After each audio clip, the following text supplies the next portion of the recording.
los Mossos d'Esquadra 3729 y otros 4. Con la venia del tribunal y pediría que esta letrada pudiera hacer conjuntamente el escrito de acusación número 6 y número 7 por mayor facilidad de descripción. De acuerdo. Para interesar una sentencia condenatoria en los términos de sendos escritos de conclusiones definitivos presentados en el trámite de conclusiones.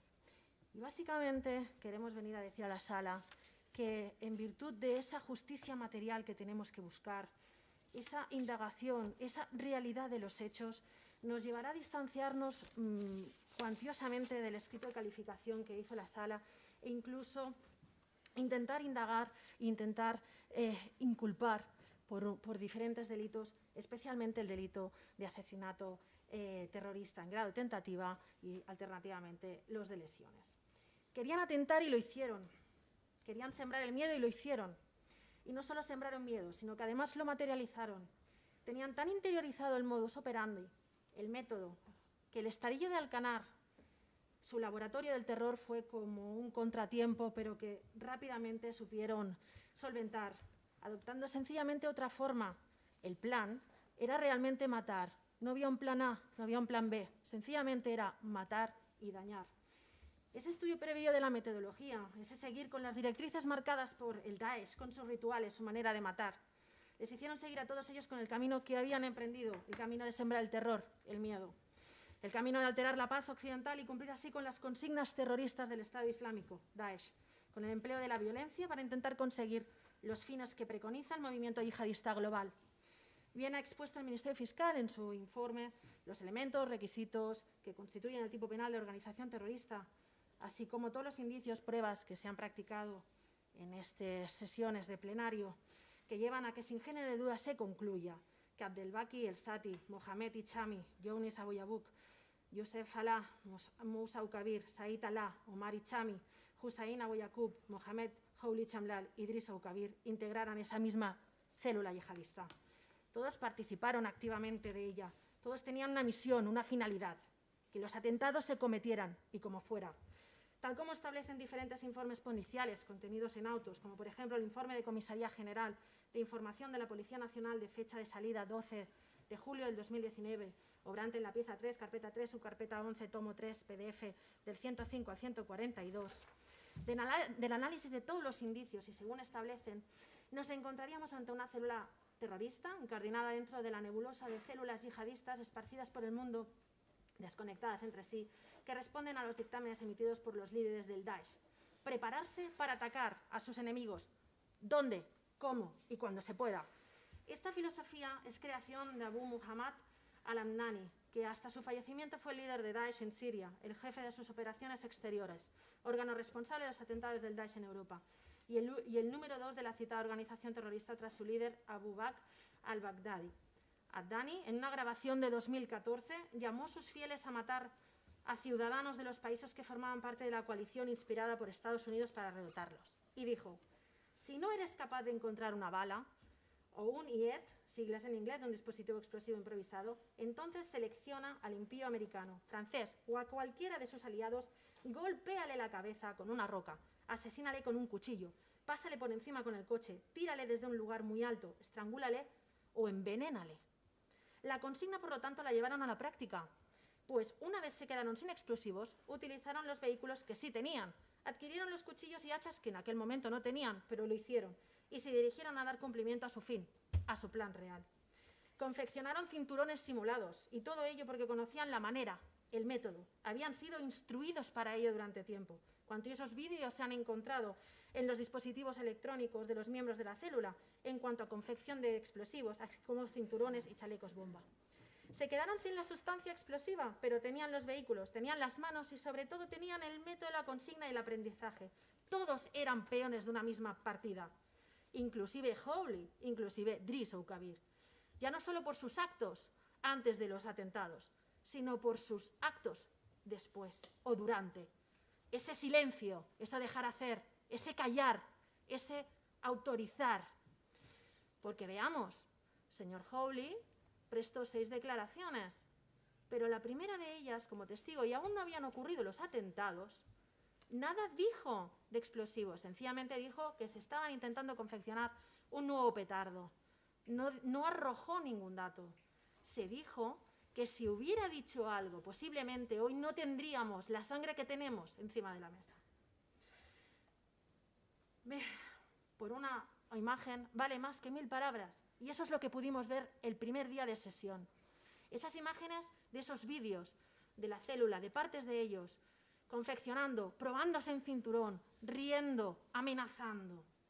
Imágenes de Younes con un chaleco bomba con explosivos, con el dedo en alto y en la otra mano en el pulsador de los explosivos. Seguidamente dice que miren, es para que sepáis que el musulmán tiene la dignidad y la fuerza con el poder de Dios. Se ve a Yusef Alá diciendo a los musulmanes, Alá les prometió el paraíso y a vosotros el infierno. Otro añade, nos han elegido entre millones de hombres para haceros llorar sangre. Y Chami, venid, os vais a arrepentir de haber nacido. Sobretot vosaltres, Mossos d'Esquadra, sobre todo vosotros, Mossos d'Esquadra. Malparits. Y lo dice mientras desenrosca cinta aislante negra y rellena los cartuchos de explosivos y metralla. Y añade, con la ira de Dios vamos a proteger nuestra religión.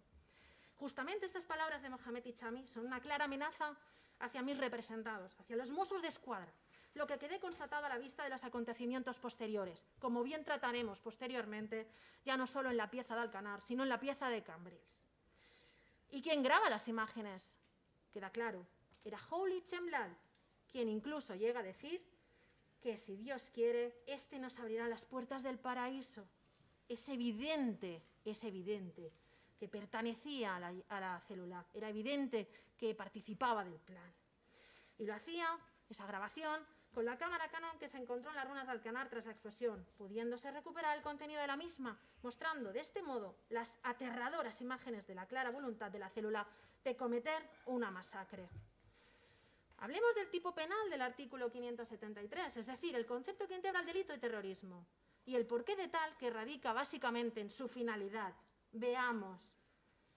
1. Subvertir el orden constitucional o suprimir o desestabilizar gravemente el funcionamiento de las instituciones políticas o de las estructuras económicas. 2. Alterar gravemente la paz pública. 3. Desestabilizar gravemente el funcionamiento de una organización internacional.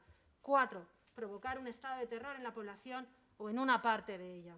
Ello, por lo tanto, debe ponerse en relación con lo que finalmente consiguieron, y es que más allá de los daños físicos, muerte sembrada, como resultado de la acción terrorista, encontramos que ese miedo, esa alteración de la paz, ha producido secuelas en los que afortunadamente sobrevivieron al ataque terrorista, en el cual conjuga una secuela en la mayoría de ellos común, que es el estrés postraumático. Veamos los hechos de Alcanar. Pasamos a diseccionar Alcanar. ¿Qué es lo que pasa? En cuanto a los hechos ocurridos en Alcanar, en ese domicilio de la urbanización Monte Carlos, calle F, número 9, debemos decir que los mismos ya revisten la tipología de delito de estragos consumados. Y en cuanto a lo que atañe a mis representados, los agentes de los Mossos d'Esquadra, que resultaron lesionados ahí, el resultado a cada uno de ellos ya constituye un delito de lesiones, en primer lugar, de un delito de asesinato terrorista en grado de tentativa y subsidiariamente en uno de lesiones. ¿Pero por qué? Estamos hablando de un almacén, estamos hablando de una fábrica de explosivos, estamos hablando de una manipulación, de una sustancia sumamente volátil, sumamente susceptible. Cualquier manipulación, cualquier error provocaba su inestabilidad y una explosión. Y fue lo que pasó. Cualquiera de ellos podía pensar, podía pasársele por la cabeza que podía pasar esa situación. Estamos ante la figura del dolo eventual, el podría pasar. Es evidente que esa consecuencia directa del almacenamiento de la sustancia se produce una segunda explosión cuando van toda la comitiva de fuerzas y cuerpos de seguridad para intentar esclarecer qué es lo que había pasado. Existe nexo de unión, existe nexo causal. En ningún momento se ha roto el nexo causal. ¿Por qué? Porque la causa directa es ese almacenamiento, ese laboratorio. Sin ese elemento no hubiera pasado lo último. Estaríamos delante de lo que se llama la teoría de la imputación objetiva. Es evidente que sin la primera premisa no tendríamos la segunda, lo que nos lleva irremediablemente a determinar justamente que existe este nexo causal entre la acción llevada a cabo por la célula terrorista y el daño producido. Y el daño producido no es cualquier daño producido, es el daño que realmente ellos buscaban: dañar, lesionar, sembrar miedo, porque todos lo vimos por la televisión y a todos nos llegó el mensaje de la cédula. Da igual si estaba o no estaba una excavadora. Sin lo primero, insisto, no tenemos el resultado. Ellos, evidentemente, y nos lleva a abordar la primera discrepancia profunda con la calificación hecha por Fiscalía, y es que consideramos que en este punto no estamos hablando de una tentativa, no estamos hablando de una conspiración, estamos hablando de hechos constatables. La acción había empezado. No estamos en un plan, estamos en una ejecución. En aquel momento, en el momento en que explota Alcanar, la cédula, y así lo dijeron incluso Mossos d'Esquadra de Información, y es evidente de la prueba que consta en el plenario, ya contaban con todo el material, con toda la sustancia perfectamente operativa. Contaban con diversos vehículos, incluso ya habían alquilado parte de las furgonetas. Solamente les quedaría una que alquilarían al día siguiente. Pero la cédula estaba ya moviendo ficha. En Alcanar se encontraron del orden de 104 bombonas de butano, propano. Se hallaban almacenadas en la casa de Alcanar, 97 llenas, 7 vacías. Entre los escombros del inmueble se encontraron además unos 500 litros de acetona, bicarbonato y aproximadamente 340 litros de peróxido de hidrógeno. Se recuperaron igualmente clavos para metralla y pulsadores para iniciar la detonación de artefactos explosivos. Igualmente se encontró un chaleco suicida que por su configuración era claramente viable, aparte de restos correspondientes a otros falsos. Había también restos de TAP. Los terroristas habían empezado a rellenar cilindros metálicos con metralla y parte del TAP que habían producido. Todo indica que los miembros de la célula terrorista contaban con suficientes precursores químicos para producir más de 200 kilos de TAP, que puede incluso que hasta más, y 17 granadas de mano. Todo estaba preparado. Nos encontramos ya en la ejecución. En el exterior de la parcela ya habían indicios: el vehículo Peugeot 306, color gris azulado, matrícula 2664BBH, que resultó ser de Hussein Abu Yaqub, y una moto Kawasaki verde, matrícula 6348, titularidad de Mohamed Ichami, con lo cual ahí ya se puede empezar a tener quiénes podían estar relacionados con la vivienda y el contenido de la misma. Pero Hawley, que resultó lesionado, no dijo absolutamente nada. No dijo absolutamente nada del plan que tenían: matar. Tras la primera explosión, tras la primera y segunda, ya se localizaron diferentes documentos del señor Abdelkader Sati, entre los que también se encontraron libros, libretas escritas en lenguaje árabe, así como documentos a nombre de Younes Abu Yaqub. Tras esa segunda explosión, mis patrocinados, los agentes, sufrieron diferentes lesiones. En concreto, el agente 3729, que pertenecía a la Unidad Territorial Científica de Terras de l'Ebre, sufrió lesiones que constan objetivadas en el informe de Sanidad Forense de 4 de abril del 2018, obrante en la pieza 5, tomo nuevo, folio 3764 PDF 36. Básicamente estamos hablando de un trauma acústico bilateral muy severo en el lado derecho, menor en el izquierdo, conmoción laberíntica de predominio del derecho, trastorno de ansiedad reactivo a insomnio secundario acúfenos que imposibilitan descanso nocturno, junto a alteraciones en atención, concentración y memoria, precisando 97 días impeditivos. El agente de los Mossos d'Esquadra, 8339, perteneciente a la Unidad Territorial de Policía Científica de Terras de l'Ebre, sufrió lesiones consistentes en trauma acústico bilateral con hipoacusia, otalgia izquierda, sensación de taponamiento, autonomía, acúfenos bilaterales, sensación de inestabilidad, dolor en articulación, etc., lo que le llevó a 123 días impeditivos, quedando como secuelas acúfenos aislados, pérdida auditiva y una subluxación recidivante de la articulación temporomandibular. Este informe consta en la pieza separada 5, toma 9, folios 3777 a 3778 de 28 de mayo del 2018. El tercero de los agentes, el 5931, perteneciente a la Unidad de Investigación de Amposta en funciones de científica, sufrió lesiones consistentes también en trauma acústico bilateral y síndrome de estrés postraumático, tardando 90 días en sanar y quedándole secuelas de pérdida auditiva y trastorno de estrés postraumático. Dicho informe también se encuentra objetivado en pieza 5, tomo 21, folios 9101 a 9106, informe de 2 de noviembre del 2018. El agente 12.402, perteneciente a la Unidad Territorial de Investigación de Terras de l'Ebre, sufrió también trauma acústico bilateral, perforación anterior inferior del tímpano izquierdo, lesión equimótica y peritema timpánica izquierda, hipoacusia, transmisión izquierda, lesión constitutiva a nivel supraciliar izquierda e idea superficial, por lo que precisó tratamiento devengándose un cuadro de estabilización de 126 días y quedándole como secuelas trastorno de estrés postraumático y un perjuicio estético. Este informe de sanidad obra en la pieza separada 5, toma nueva, folio 3767 y es el informe de 11 de mayo de 2018. Y por último, el agente de los Mossos d'Esquadra 11.547, que pertenecía a la Unidad Central de Inspecciones Oculares de la División Científica, quien sufrió también lesiones, tardando 60 días impeditivos y quedándole como secuela una hipoacusia izquierda leve. Este informe consta en la pieza separada 5, tomo 5, folio 2004, informe de fecha 22 del 2 del 2018. Por desgracia, hubieron muchos más lesionados debido a este estallido.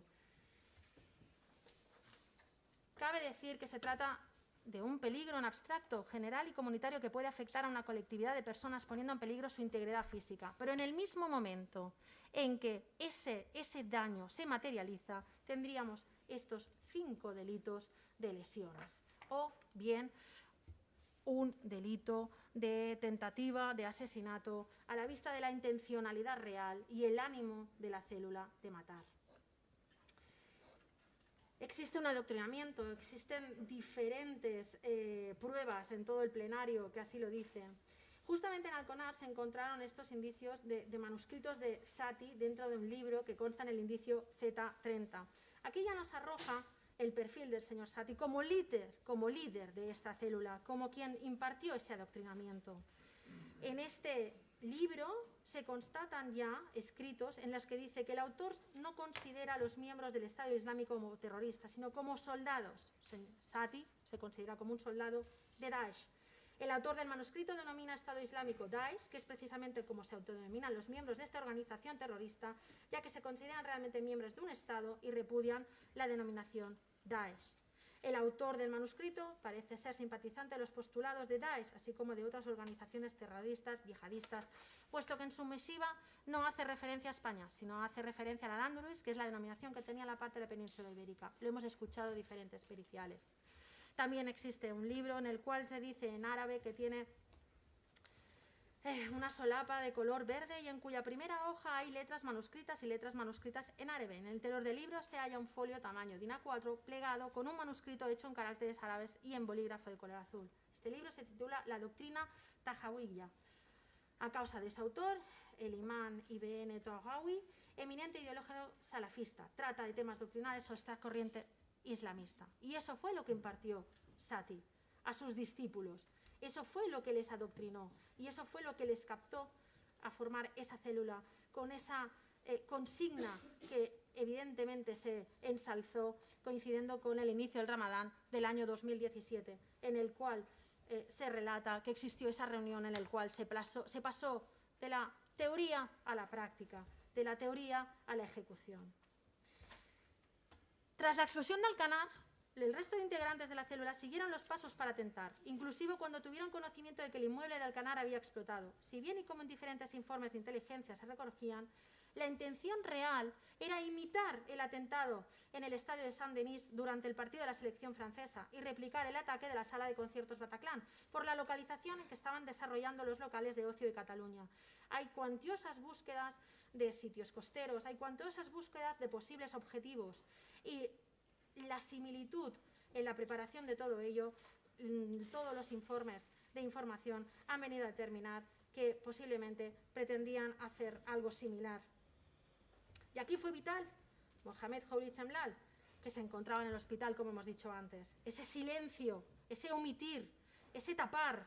Es evidente que cuando empezó a hablar por primera vez fue cuando ya sabía que estaba detenido y justamente cuando ya tuvo conocimiento de que se habían perpetrado los atentados. Por lo tanto, dejó paso entonces y se aseguró de que efectivamente había llevado la célula a término su voluntad. De mientras que Younes Abo Yacoub con la furgoneta Fiat Talento alquilada por Driss, no a nombre de Driss, sino alquilada por Driss, a nombre de Driss, pagada por Driss, en efectivo de su bolsillo. Mohamed Hichami, a su vez, circulaba con la otra furgoneta, la matrícula 0861 JYG, alquilada por aquel mismo día en la empresa Ruzafa por el mismo. Por la Pre-7 circulaba. Tuvo un accidente, pero lo recogieron los otros miembros de la célula que estaban en Ripoll y que circulaban con el Audi A3 que después acabaría sembrando el terror en el paseo marítimo de Cambrils. Ese Audi A3, con 4 de los miembros de la célula, recogieron a Echami y fueron directos a adquirir cuchillos y hachas, tal como decían las consignas de la yihad, para emprender después un ritual en el restaurante abandonado de Riudecañas. Un restaurante que los testigos ya depusieron que era un sitio difícil de conocer, que tenías que ser de la zona. Pero es que ello debemos ponerlo en relación con que Cambrils no fue una zona al azar. Esa zona era conocida por ellos, había sido estudiada por ellos, porque de eso se desprende lo que se encontró en el ordenador de Sati. Más de 200 visualizaciones de la zona del pantà de Riudecañas, zona muy próxima, como depusieron incluso los Mossos d'Esquadra, a Cambrils.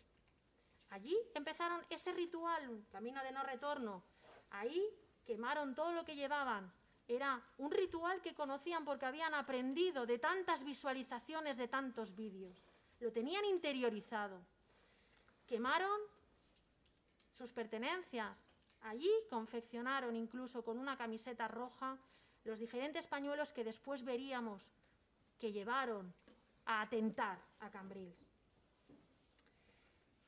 Tal y como relatan las diligencias policiales relativas a Cambrils, las diligencias 680566 del 2017, que obran en el tomo 1, pieza 1, PDF 127, sobre la 1 de la madrugada, ya pasando del día 17 al día 18, tuvo lugar un segundo acto terrorista, el de Cambrils.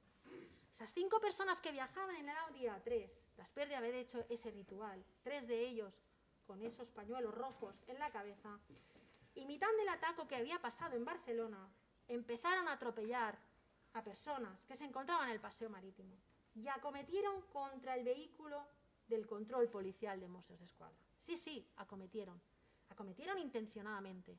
Se depuso en el acto del juicio oral que efectivamente el coche, el vehículo de los Mossos d'Esquadra no se encontraba en una zona de paso, sino se encontraba en una zona apartada delante del Club Náutico. La intención era clara. ¿Por qué? ¿Cómo lo sabemos? Si lo ponemos en relación con el vídeo que vimos el primer día, ese vídeo que grabaron con la cámara Canon, es evidente que uno de los objetivos claros eran no la Policía en general, sino la misiva era Mossos d'Esquadra. Y ahí fueron, acometieron, arrollaron. Y en esa acción arrollaron a mi patrocinada, la Agente 11.196. La arrollaron y le causaron secuelas físicas, heridas graves. Luego ha quedado una herida aún más grave, la secuela psíquica. Incluso en el suelo intentó levantarse, intentó hacer sus funciones, porque era lo que le pedía su ADN, luchar y combatir.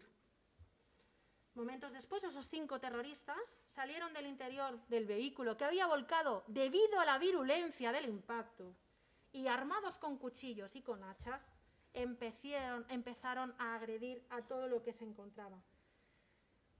Fueron abatidos y a partir de aquí podemos ver un poquito todos aquellos indicios externos que nos van a llevar a concluir que efectivamente eran personas que estaban adoctrinadas, que sabían perfectamente lo que hacían, que tenían un método, que tenían un modus operandi, que habían estudiado la metodología de la yihad, que habían estudiado la metodología del Daesh. ¿Qué es lo que sucedió en Cambrils? Pues fue ni más ni menos que la continuación de ese plan en la fase de ejecución.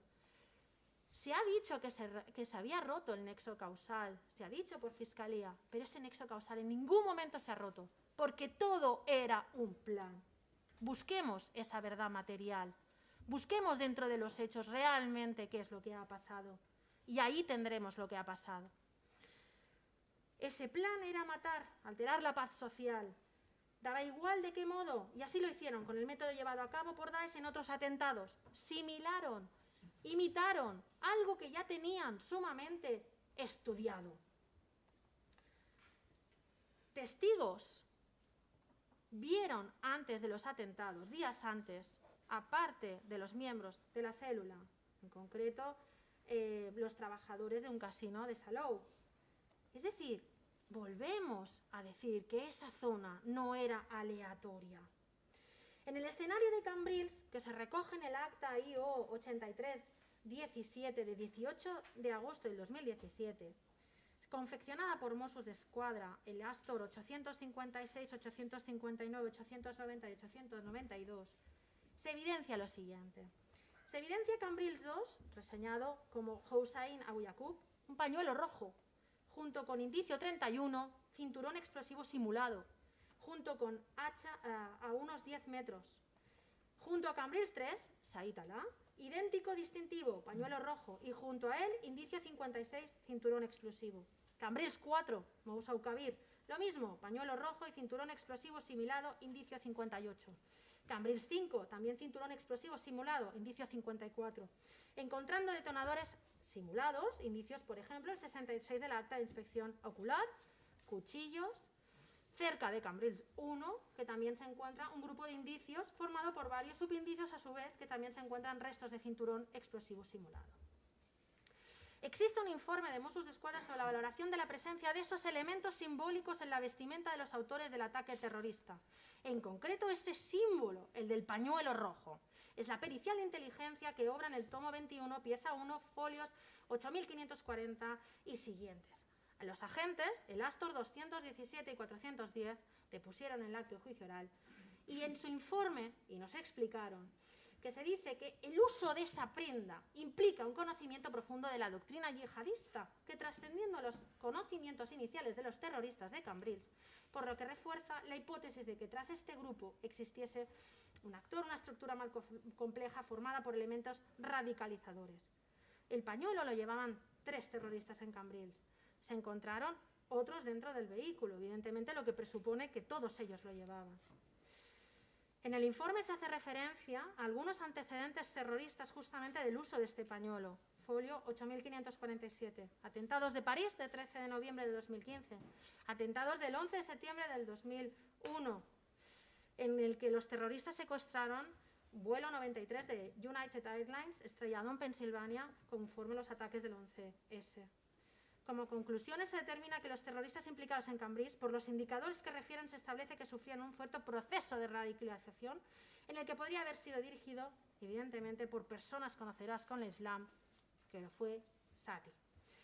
Los actos litúrgicos corresponden a un ceremonial de despedida hacia un camino sin retorno, en el que se produjeron unas pautas muy concretas en ese tipo de actos. Hacen pensar que la planificación previa y el convencimiento absoluto para realizar una acción suicida estaba interiorizada. La figura de Abu Dujana es utilizada por actores yihadistas fuertemente radicalizados. Era el guerrero del pañuelo rojo. Y así lo hicieron. Y así fueron a Cambrils, a sembrar el terror y el miedo. Las conclusiones de los agentes de Mossos d'Esquadra de inteligencia nos vienen a decir, en cuanto a los atacantes de Cambrils, que usaron ese distintivo, ese símbolo, por 3 motivos. Legitimar la acción dentro de la comunidad islámica, reforzar las dinámicas de cohesión dentro del mismo grupo y reforzar la determinación de actuar hasta morir. Y esa consigna es la que tenían desde el primer día, actuar hasta morir y morir matando. Se dice por los agentes que cuando desarrollaron el estudio fue en principio difícil encontrar antecedentes del simbolismo del pañuelo rojo, lo que nos lleva, lógicamente, a concluir que esa cultura salafista y esa persona que creen que radicalizó al resto del grupo fue Saty.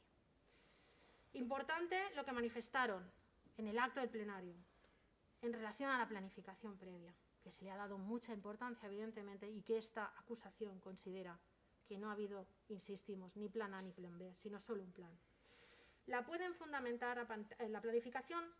Los agentes dijeron que la podían fundamentar a partir del análisis del conocimiento de cuáles eran los objetivos que observaban, la fabricación de explosivos como parte de la planificación.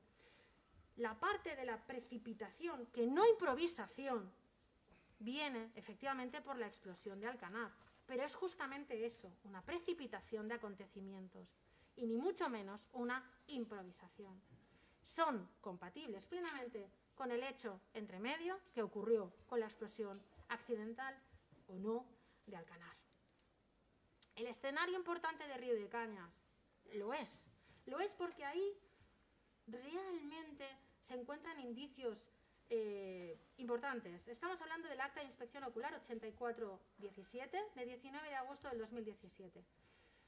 Existe comprobante de compra, tarjetas de tienda Audi, pinturas y decoración, comprobante parking de París, de Francia de fecha 12 de agosto del 2017, restos de pasaporte de Jones, lo que refleja todo ello la confluencia de elementos de los diferentes escenarios que han habido en esta causa. Alcanar, ese viaje a París, esa compra de precursores en San Carles de la Ràpita por parte de Jones, compra en gasolinera en Cambrils de los cuchillos, de las hachas, las tarjetas personales de cada uno de ellos, como el permiso de conducir de Chami. La organización terrorista Daesh, además, invirtió gran cantidad de esfuerzos y medios para reivindicar, difundir y alabar los atentados de Barcelona y Cambrils. Existía un primer comunicado de reivindicación, nada más ocurrir el atentado. Ello nos lleva también a concluir que esa reivindicación por parte del Daesh le da fuerza, le da potencia a esa idea de atentado, a esa idea de plan. Se ven, España siempre ha sido un punto por parte de Daesh y así lo expone este informe, que como conclusión llega a decir: Daesh se apropia claramente de la autoría de los atentados de Barcelona y Cambrils. Hay que destacar la celeridad con la que apareció la primera reivindicación de los atentados, apenas 4 horas después del atropello masivo en las Ramblas, y la cantidad de notas y reivindicaciones que se emitieron posteriormente en múltiples idiomas. La organización difundió y proclamó ampliamente las reivindicaciones de los atentados. La mayor parte de sus productoras se hicieron eco de ellos y se les dio una amplia difusión a través de todo tipo de formatos: vídeos, revistas, comunicados, boletines. Hicieron amplia difusión, cabe destacar el peso y la relevancia que se otorgó a los atentados desde los organismos más importantes de la estructura mediática de Daesh, como son la revista Rumiyá o el boletín Al-Naba.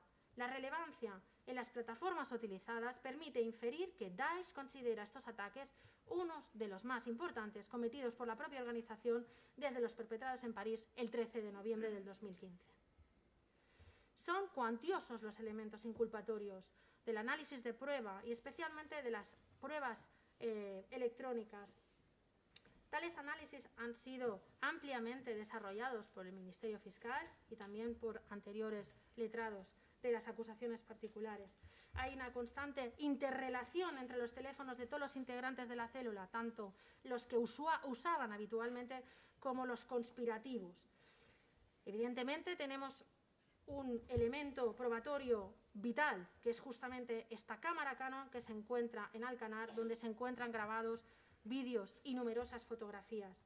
El ordenador de Sati, cuyo disco duro es el indicio Z28, es otro de los elementos más relevantes. El teléfono de Driss Oukabir, que nos ha arrojado cantidad de imágenes, cantidad de información. Teléfono de Mohamed Hichami, con una aplicación que a más grababa las conversaciones. El alquiler de la furgoneta con la que se cometen los atentados de Barcelona es alquilada por Driss Oukabir, como anteriormente lo hemos dicho, pagada en efectivo por el propio Driss. Va junto a Jones Abouyaacour. Hay un contrato a más de duración hasta el 21 de agosto del 2017.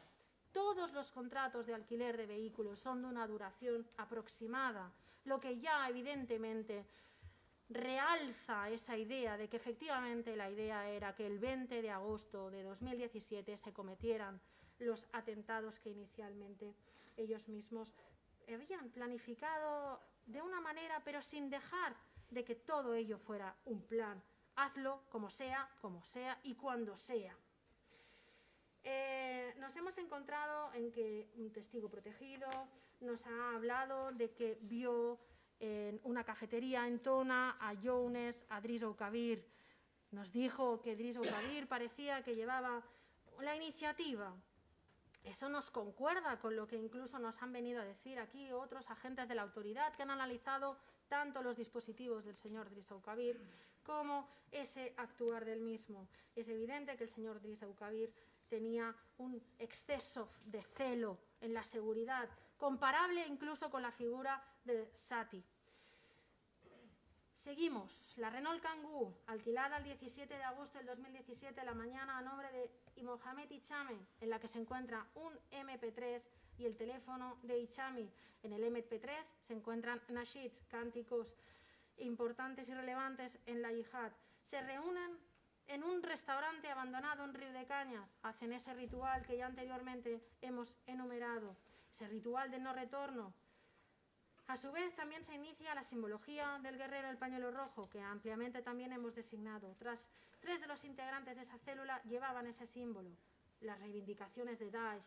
En Alcanar se encuentra una bandera en confección de Daesh. En Alcanar también se encuentran ese ordenador de Saty, esos libros, esos 3 manuscritos, las fotos de Saty, de los soldados de Estado Islámico, la fecha en el calendario, que traducido daba esa fecha de 20 de agosto del 2017, lo que coincide a más con esas búsquedas de diferentes acontecimientos y en concreto ese partido de fútbol del Fútbol Club Barcelona y el Betis de ese mismo día en el Estadio Camp Nou. Coincide también con el hecho que justamente hemos expuesto que las furgonetas habían sido alquiladas con días que excedían del 20 de agosto.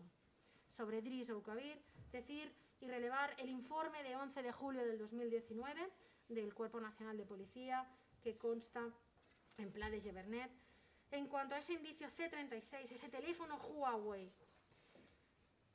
esa relevancia, si buscamos, encontramos varios nexos de unión con otros miembros de la célula. Por apuntar alguno, esa búsqueda de maquinaria, de obra o excavadoras el día 9 de agosto del 2017.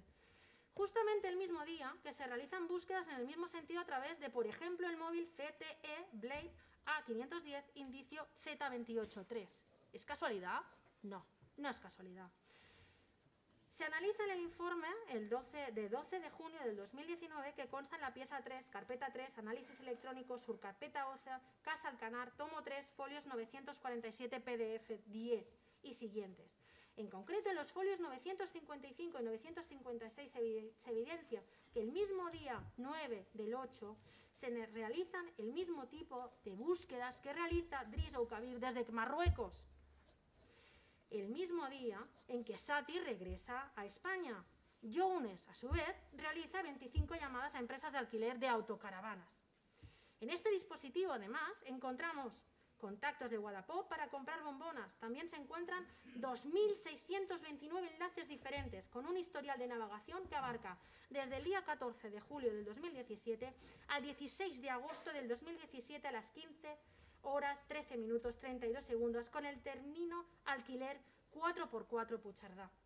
Del análisis del dispositivo se concluye que ha estado dirigido exclusivamente a la planificación y comisión de los atentados, tanto en planificación, método para la comisión del ataque, consejos, uso y tratamiento de materiales o sustancias aptas para la fabricación de explosivos, también búsquedas de vehículo, todocaminos, todoterrenos, autocaravanas y furgonetas. Destacables consultas referentes a peróxido de acetona, TAP, así como sus fórmulas, tratamiento y manipulación, ya que se trata de las sustancias utilizadas para la fabricación de bombas muy recurrida en el entorno del terrorismo yihadista, por la finalidad para la adquisición de los materiales que la componen, entre otras circunstancias.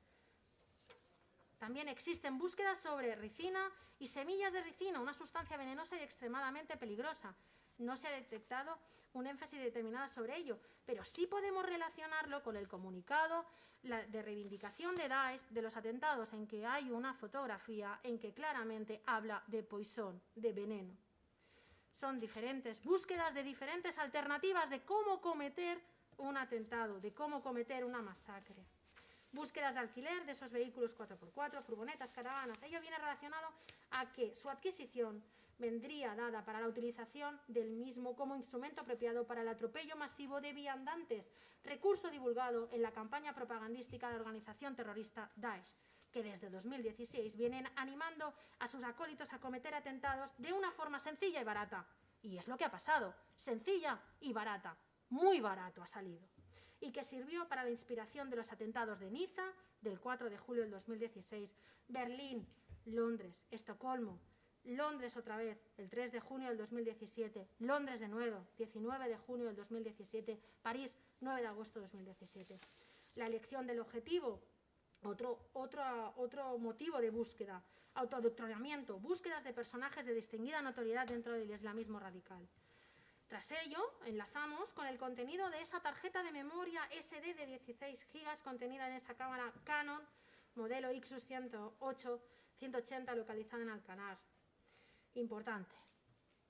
Planes de atentado en todas las formas que esa pudiera tener por el hecho de la interiorización de la idea de la yihad, sus mecanismos y formas, trabajando todos ellos de común acuerdo para propiciar el hecho delictivo, la finalidad de la célula y con la que nació la misma. Por esos motivos nos encontraríamos ante una célula terrorista incardinada dentro de la nebulosa de células yihadistas esparcidas por el mundo y desconectadas entre sí, que responden a dictámenes emitidos por los líderes del Daesh. Importante también es esa memoria del disco duro indicio Z87 intervenido en Alcanar, que se realiza una pericial conjunta entre el Mossos d'Esquadra 615 junto con Guardia Civil 10441JJ, informe tecnológico 116, folio 423 y siguientes del tomo 2, pieza 3 de Alcanar. Bien, Hawley ha tenido participación en diferentes momentos, activo, comprando sustancias, vendiendo joyas, ocultando, ayudando, grabando, confeccionando. Said, nos remitiremos a lo que ya de manera extensa realizó el Ministerio Fiscal en cuanto a la acusación de Said. Básicamente, una pincelada. Con su documentación y su furgoneta se pudieron adquirir sustancias precursoras. El primer día se compraron 100 litros en Industrial Sebonera. En cuanto a una de las discrepancias mayúsculas con el escrito de calificación del Ministerio Fiscal, que es ese delito de atentado terrorista en grado de tentativa de asesinato, con respecto a la agente 11.196, volvemos a enfocar en la justicia material, esa planificación, ese actuar, esa manera de hacer lo que hizo la célula yihadista. Por ello entendemos que es incardinable y que se cumpliría con el tipo penal. Subsidiariamente, esta parte también solicitó que, en todo caso, lo fuera del 573 bis.3, por considerar que pudieran ser constitutivas de lesiones de terrorismo, incardinables también en el artículo 149. Mi mandante ya no solo sufrió lesiones físicas, sino sufrió lesiones psíquicas, hasta el máximo exponencial, y en virtud de ello se le reconoció vía sentencia judicial por el Juzgado de lo Social número 3 de Tarragona, sentencia de 6 de octubre del 2020, una situación de que ese estrés postraumático causado por la vivencia con los atentados ocurridos le llevó hasta la imposibilidad de poder ejercer su profesión habitual, de poder ejercer esa vocación que tenía. Ya no podrá ser policía. Por ello, se solicita que se reconozca a mi mandante también como víctima de terrorismo, se le reconozca en las cuantías solicitadas indemnizatorias nuestro escrito de conclusiones definitivas. Y la cálculo de esa indemnización, esta parte la ha realizado partiendo de la base de que cualquier importe que arrojaría a nivel orientativo el baremo de accidentes de tráfico regulado en la Ley 35/2015 debe ser aumentado en un 200%. En un 200% amparándonos en que existe una ley en que cualquier pensión derivada de delitos de terrorismo se aumentará en un 200%. La sentencia del 11M fue característica en cuanto al reconocimiento de las víctimas y de las lesiones y de las consecuencias, y sobre todo a nivel de restitución. Lo que también se recoge en esa sentencia es el reconocimiento de la gravedad del resultado de una lesión producida por un delito de terrorismo. Podríamos decir que estamos hablando del daño, más daño que pudiera tener cualquier víctima. Estamos hablando de que hay un daño moral importante. Estamos hablando de que las consecuencias, ese terror, ese miedo, se ha hecho palmario en mi representada. Esto es todo, señoría, y gracias.